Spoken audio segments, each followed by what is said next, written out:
From Georgia, Mr. Carter is recognized for 4 minutes. Thank you, Mr. Secretary, for being here. I want to follow up on Representative Griffith's questions about DIR fees by the pharmacy benefit managers. And of course, as you know, the PBMs have squeezed out almost $4 billion out of pharmacies, out of retail pharmacies with these DIR fees. And the survey that was done by the National Community Pharmacists Association said that 58% of the independent retail pharmacists in this country don't expect to be in business in 2 years as a result of DIR fees, which of course should be of concern to all of us, but particularly to HHS and the delivery of healthcare services in our country.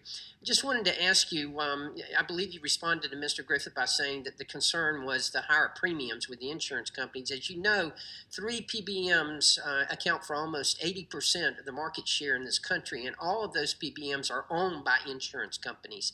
How can we answer the question of whether those rebates that they are getting, the PBMs are giving, are going back to the insurance company that is also owned by the same company?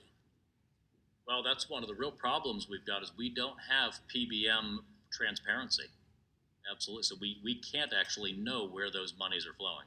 It would appear to me that that's just taking money out of one pocket and putting it in the other pocket. I mean, it's the same company, and then it's extended even more than that to include the pharmacies as well. So the vertical integration is something that's got to be addressed. But what do you think we can do to address the DIR fees? Now, the DIR fees have been associated with higher out-of-pocket costs for recipients, and that's certainly something we have to be concerned about, and I know you're concerned about, and you have said in the past that you are. But if we can lower out-of-pocket costs, would it help to have the rebates at the point of sale? Oh, yes, it would help to have rebates at the point of sale that would lower out-of-pocket costs and pushing through. So folks understand the DIR is basically a penalty provision that the middlemen impose on the community pharmacist. But the patient is made to pay off of the full price when they buy the drug, and the pharmacy later may get this clawback of this penalty, but the patient doesn't get a refund of their out-of-pocket. Absolutely, and that clawback can take place almost a year afterwards, exactly. And sometimes 2 years. Very unpredictable to the community pharmacy. They're struggling from this. Absolutely. Now, I want to switch to coronavirus, and these are yes or no questions. If you could answer them for me. At this time, are you and others involved in preparing for a potential COVID-19 outbreak, doing everything you can to prepare for such an event? We are indeed. At this time, if you and others involved in preparing for a potential COVID-19 outbreak felt like you needed more money, would you have asked for it? I would have, and I have, and that request is there. Okay.